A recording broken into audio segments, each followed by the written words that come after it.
अस्सलाम वालेकुम फ्रेंड्स, आज हम बनाने जा रहे हैं मज़ेदार सी कड़ी पकौड़ा। कड़ी पकौड़े की रेसिपी हम आपको सिखाने जा रहे हैं, जो कि बहुत ही ज़्यादा चटपटी और यमी बनने वाली है। तो हमारे चैनल को लाइक करें, सब्सक्राइब करें और बेल आइकन को दबाना ना भूलें। तो चलिए फ्रेंड्स, इसको बनाना स्टार्ट करें। तो फ्रेंड्स, कड़ी बनाने के लिए हमें जो सामान चाहिए, यहाँ पर मैंने आधा पाव के करीब बेसन लिया है, 1 पाव के करीब मैंने दही ली है और साथ ही में यहाँ पर एक बड़े साइज़ की प्याज को बारीक बारीक चॉप कर लिया है। मेथी दाना लिया है 1 टीस्पून भरकर, 1 टेबल स्पून जो है सफ़ेद ज़ीरा लिया है, 1 टेबल स्पून ही जिंजर का पेस्ट लिया है और साथ में यहाँ पर ऑयल लिया है, हाफ कप के करीब लाल मिर्च पाउडर लिया है 1 टेबल स्पून ही लिया है हल्दी पाउडर और हस्बे ज़ायका नमक। तो ये कुछ सिंपल सी चीज़ों से मज़ेदार सी कड़ी बनाने जा रहे हैं हम। सो स्टार्ट कर देते। तो फ्रेंड्स, सबसे पहले हमने यहाँ पर एक पैन ले लेना है। यहाँ पर मैंने एक कढ़ाई ले ली है और कढ़ाई के अंदर ये जो हमारे पास ऑयल था ये मैं डाल रही हूँ। स्टार्ट में आपने हाफ कप ही ऑयल यूज़ करना है, क्योंकि अभी तो कड़ी पकेगी, इसमें तड़का भी लगेगा। तो अगर तड़के के टाइम भी हम तेल डालने वाले हैं तो हमने पहले तेल को थोड़ा सा कम रखना है, वरना फिर वो ओवर हो जाएगा और ज़्यादा घी ही नज़र आएगा। लेकिन अगर आप लोग ज़्यादा घी पसंद करते हैं तो इस टाइम पे भी आप थोड़ा सा ज़्यादा घी डाल सकते हैं। सो अब जैसे ही तेल जो है वो गर्म होने लगेगा तो मैं इसके अंदर डाल दूँगी ये मेथी दाना और इसको थोड़ा सा पकने देंगे। 1 से 2 मिनट के लिए हम इसको जो है वो हल्का सा पकने देते हैं। सो अब जब मेथी दाना थोड़ा सा पकना शुरू हो गया है तो हमने इसके अंदर ये प्याज शामिल कर देनी है और प्याज को थोड़ा सा नरम कर लेना है। सो अब जैसे ही प्याज थोड़ा सा नरम होने लगेगा तो हम इसके अंदर ज़ीरा शामिल कर देंगे और इसको अच्छी तरीके से थोड़ा सा और पकाएंगे। तो ज़ीरा डालने के बाद मैंने प्याज को थोड़ा सा और मज़ीद पका लिया है। अब हमने बहुत ज़्यादा जो है वो प्याज का कलर जो है वो चेंज नहीं करना, तो हम इसके अंदर अदरक लहसुन का पेस्ट शामिल कर देंगे। सॉरी, ये सिर्फ अदरक का पेस्ट है। तो हमने ये अदरक का पेस्ट जो है वो इसके अंदर शामिल कर दिया है और इसको अच्छी तरीके से भून लेंगे। जब ये भूनने पे आ जाएगा तो इस तड़के के अंदर हम अब हमने क्या करना है, हमने यहाँ पर जो अपनी दही ली थी इसको हम बेसन के अंदर डाल देंगे।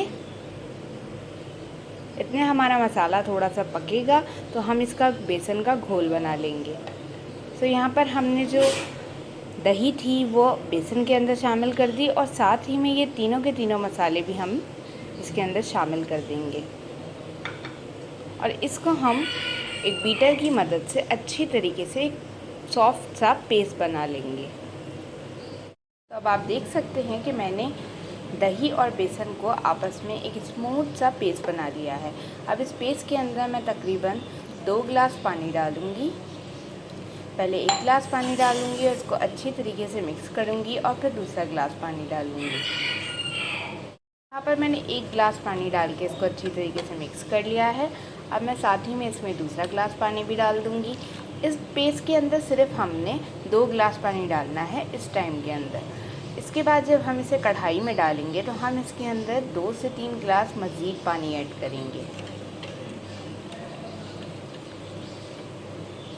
तो आप देख सकते हैं आपके बिल्कुल भी लम्प्स नहीं होने चाहिए और पानी बिल्कुल इक्वल होना चाहिए कि आपका जो ये पेस्ट है ये बहुत ही स्मूथ सा बने। आप लोग देख सकते हैं कि जो हमारा मज़ेदार सा तड़का है ये बनकर तैयार हो चुका है।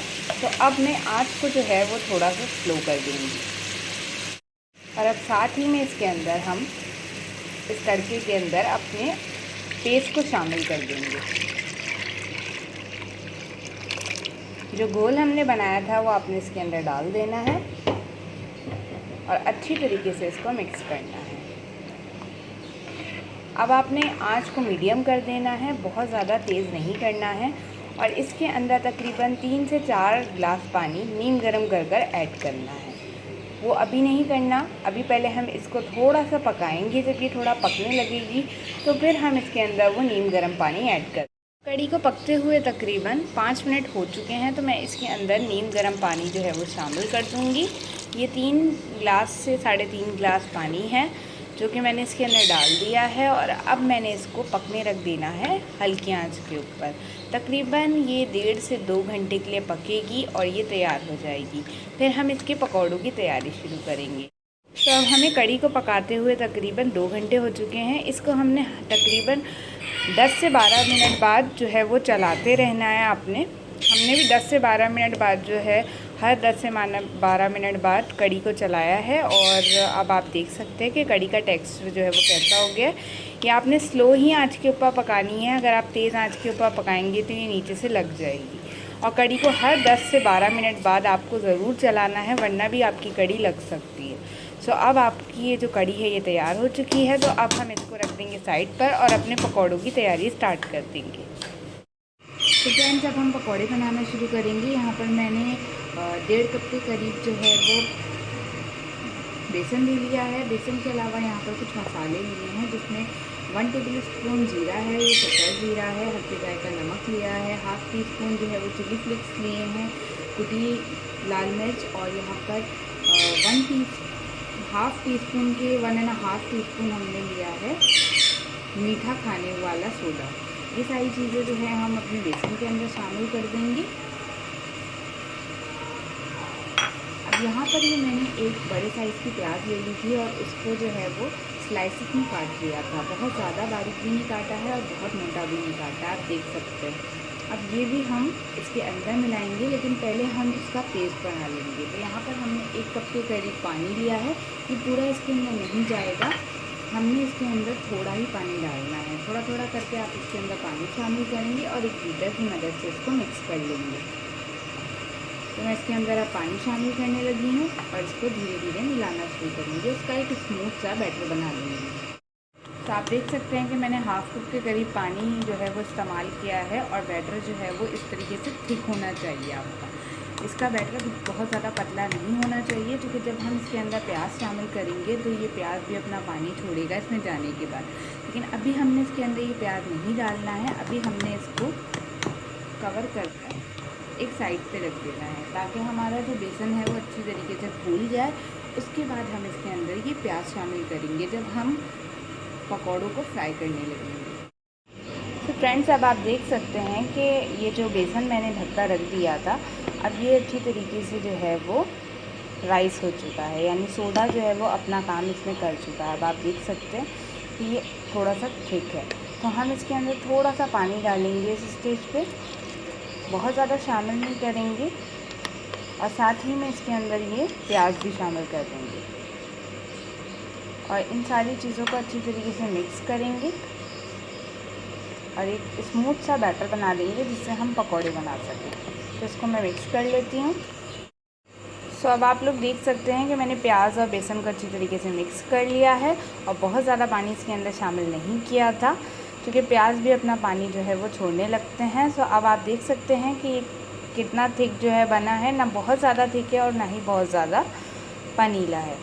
तो आपने क्या करना है, बहुत ज़्यादा इसको लिक्विड ही नहीं करना है कि पानी की तरह ये नीचे गिर जाए और बहुत ज़्यादा इसको सख्त भी नहीं करना है।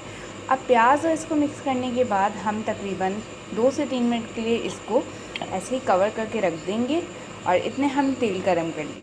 तो फ्रेंड्स, यहाँ पर जो हमारा तेल है वो गर्म हो चुका है और पकौड़े भी जो हैं वो बेसन भी हमारा मैरिनेट हो चुका है। तो अब हमने क्या करना है, जितने बड़े साइज़ के आपने बनाने हैं, चम्मच की मदद से आपने उतने बड़े साइज़ का पकौड़े इसके अंदर डालते जाने हैं। आँच को थोड़ा सा और बढ़ा दें और पकौड़ों को डाल दें। तो मैंने यहाँ पर जो है वो दरमियाने साइज़ के पकौड़े जो हैं वो तेल के अंदर डाल दिए हैं सारे 1 बाय 1 करके चम्मच की मदद से, और इनको अच्छी तरीके से हमने एक साइड से फ्राई करना है और उसके बाद इनको पलट कर फ्राई करना है। तो अब आप देख सकते हैं कि एक तरफ से हो गए थे और मैंने इनको पलट दिया है। अब ये नीचे से पक रहे हैं और इसके बाद ये रेडी हो जाएंगे और हम इनको डायरेक्ट डाल देंगे कढ़ी में। और कढ़ी को आपने रख देना है हल्की आंच पर गरम पर। कढ़ी को हमने यहाँ पर रख दिया है हल्की आंच पे गरम पर। तो आप देख सकते हैं कि इसमें से धुआं निकल रहा है। तो अब हम इसके अंदर ये फ्राई होते हुए पकौड़े डालेंगे। तो अब हमारे ये जो पकौड़े हैं ये बढ़िया से फ्राई हो चुके हैं। सो हम थोड़े थोड़े से करके इसको तेल से निकालते जाएंगे और कढ़ी के अंदर डालते जाएंगे।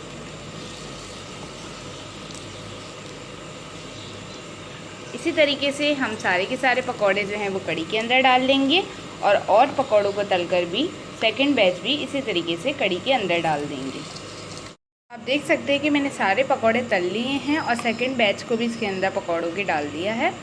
अब आपने अच्छी तरीके से पकौड़ों को जो है वो कढ़ी के अंदर मिक्स करना है और इसको कवर कर देना है ताकि पकौड़े जो हैं वो जितनी कढ़ी पीनी है उसको थोड़ा सा पी लें।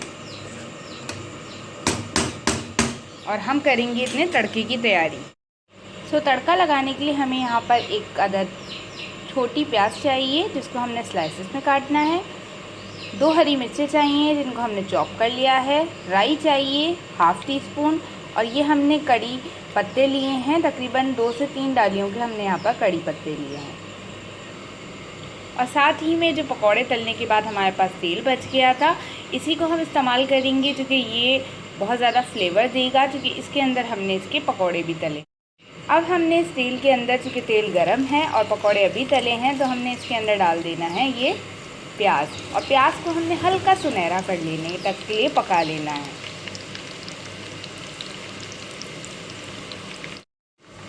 सब आप देख सकते हैं कि प्याज जो है वो हल्का हल्का सा गोल्डन ब्राउन होने की तरफ आने लगा है।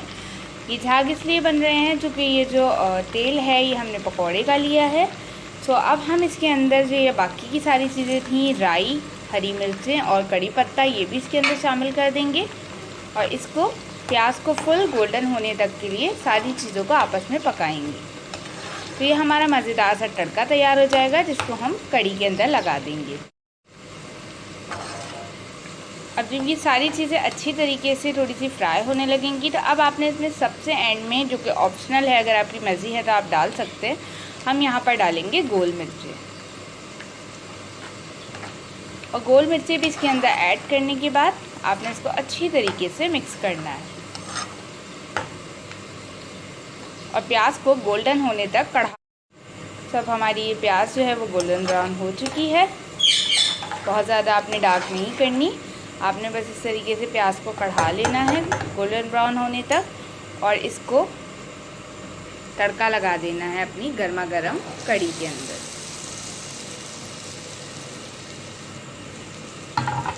सो आई होप फ्रेंड्स कि आज की आपकी हमारी ये रेसिपी आपको बहुत पसंद आई होगी। तो इसको ट्राई करिएगा और हमें इसका फीडबैक ज़रूर दीजिएगा और अपनी दुआओं में याद रखिएगा।